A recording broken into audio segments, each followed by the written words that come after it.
Kaixo lagunok? Bueno, aitortu behar dizuet, ni naizela oso ordenatua, Beti galtzen ditut gauzak, izaten dut dana desorganizatuta, sekulako istorioak izaten ditut nire logelan gauzak topatzeko. Eta lagun batek behin esan zidan, aizu Ander, mira, intzazu gauza bat. Dana sartu zazu kutxetan, kutxa txikiak, kutxa ertainak, kutxa handiak, eta hori egin nuen. Oan nintzen denda batera, kutxa batzuk hartu nituen, eta dana kutxetan sartzen hasi nintzen. Gauza handietarako kutxa handiak, ertainetarako kutxa ertainak, eta gauza txikietarako kutxa txikiak. Baina halako batian gertatu zitzaidan, eta ez duzu sinistuko, kutxa txiki horietako batian gauzak sartu, eta berriro irikitzen nuenean, desagertzen zirela.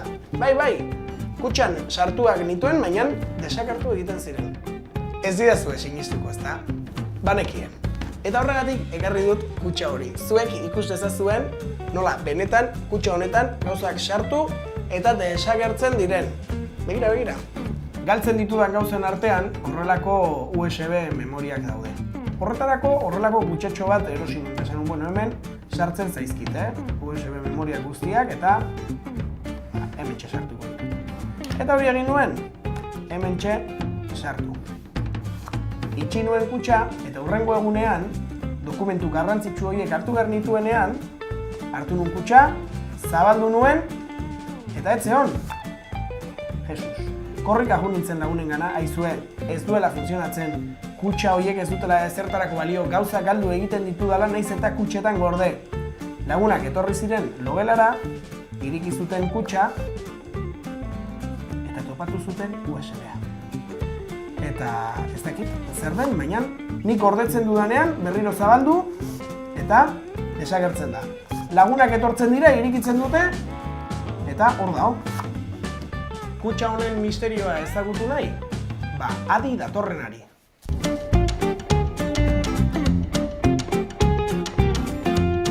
Bueno, lagunok, gure kutxaren misterioa honakoa da. Zuek hemen kutxa bat ikusten duzue, baina ez da kutxa bat. 3 kutxa dira. Hemen bat, hemen 2, eta hemen 3. Kutxa hau. Hemen hartzen dugu, eta hau hemen sartzen dugu. Orduan, nik hau ateratzen dudanean horrela, 2 kutxak ateratzen dira. Baina, behatuta dudenez, ez da gehiagin nabaritzen. Eta, nik hemen presioa egiten dudanean, eta hemen tira egiten dudanean, bakarrik ateratzen da kutxa bat eta bestea, hemen barruan geratzen da. Beraz, eskulan hau egiteko, eskulan magiko hau egiteko, 3 kutxa egin beharko ditugu. Zuek aukeratu kolorea, guk beltzan eta gorrian egingo ditugu, izan ere oso elegante geratzen da. Eta, hoxe, beltza egiteko kartulina beltza erabiliko dugu, eta gorria egiteko kartulina gorria. Lehenik eta behin, kanpoko kutxa egingo dugu. Beraz, kartulina beltza hartu dugu. Ikusten duzuenez, hemen baditu, 2 alde hauek luzeagoak. Eta horrela geratu behar zaigu. Garrantzitsua da. Bueno, oraingoan, erregela eta arkatza erabiliko ditugu, eta oso garrantzitsua da neurriak ondo hartzea. Hau da, oraingoan nahiko borobilak dira, zifrak, baina gero esaten badugu 1,8, 1,8, eta ongi begiratu beharko dugu 0,8 hori, bestela gero ez da bata bestearen gainean sartuko. Hau egiteko, 22 zentimetroko aldea duen zati bat hartu beharko dugu.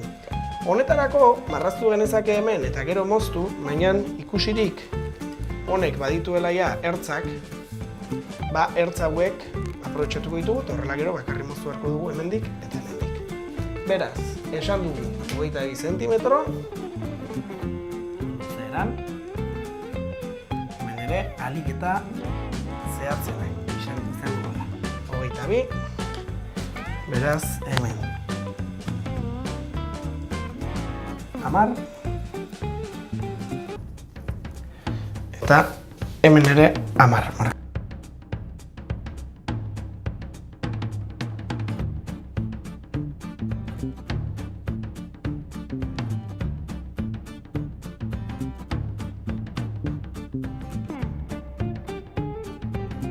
hemen dugu gure lehenengo xafla. Orain hemen, marrak ere jarri beharko ditugu neurri desberdinekin. Lehendabizi, 2 marra egingo ditugu horizontalean, 2 zentimetroko zabalerarekin. Marra zuzena geratzeko, egin dezakezuen gauza bada, adibidez hemen 2 zentimetroko aldea markatu, erdian beste behin ere, erdian gutxi gora bera, eta amaieran erreferentzia honekin, beste behin ere. Honela, marra zuzen geratuko zego.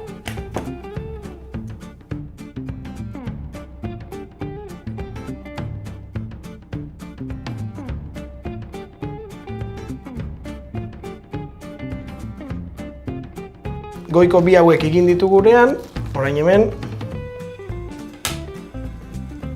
marka bat egingo dugu hemen, 2 zentimetro hortxe. Marka bat egingo dugu hemen, 10 zentimetrotara, 2 zentimetro utziko ditugu hemen erdian, 1 eta 2, beste marka bat egingo dugu, eta listo, berdina honela bai.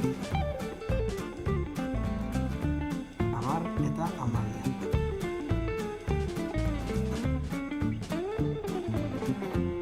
Eta garrantzitsua, esan dugun azken koska hori egiteko, hemen lau iskinetan zentimetro bateko marrak egingo ditugu. Zentimetro bateko zabalera duten tartetxoak markatuko ditugu. Hemen eta hemen. Eta oraingoan marra goitik bere egin beharrean, bakarrik alde hauetan.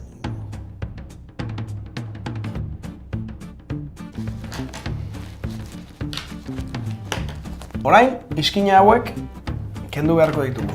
Horretarako guk gura haizeak erabiliko ditugu.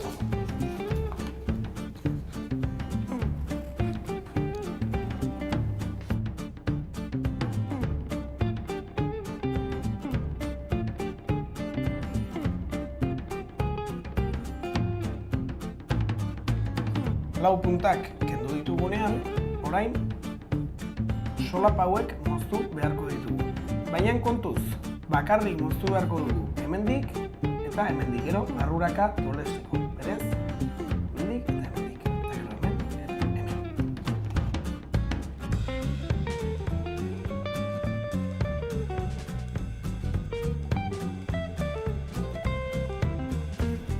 Eta hementxe ditugu 2 solapatxoak. Orain tolesteko unea iritsi da. Tolesdura egingo dugu markatuta dauden marra hauetatik. 2 aukera ditugu. Adibidez, horrelako txikiak direnean, ez dago arazorik horrela egiteko, bai?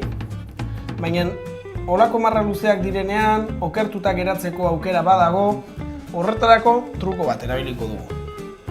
Hementxe, erregela jarriko dugu, eta arkatzarekin edo bestela,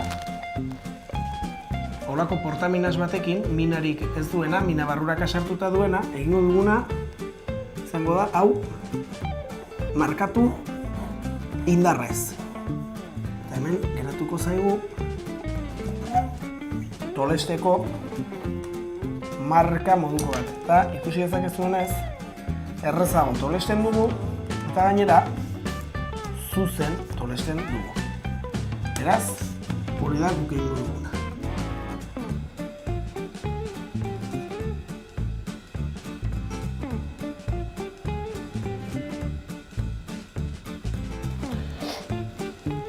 Markak egin ditugunean, errezago tolestuko dugu.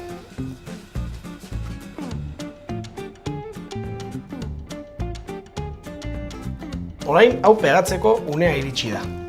Solapa hauek barruraka ditugula, hau, zeu tolestu, pasatzaigu. Hemen,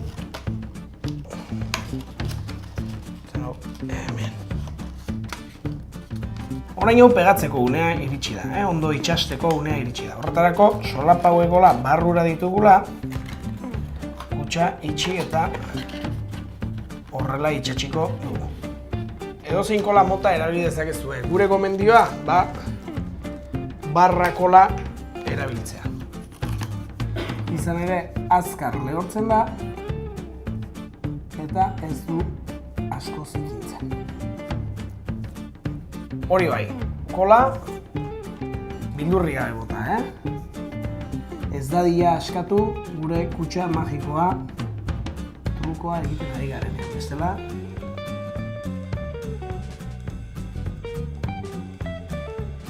Hau orain, horrela itxatxiko dugu, lehenengo solapak.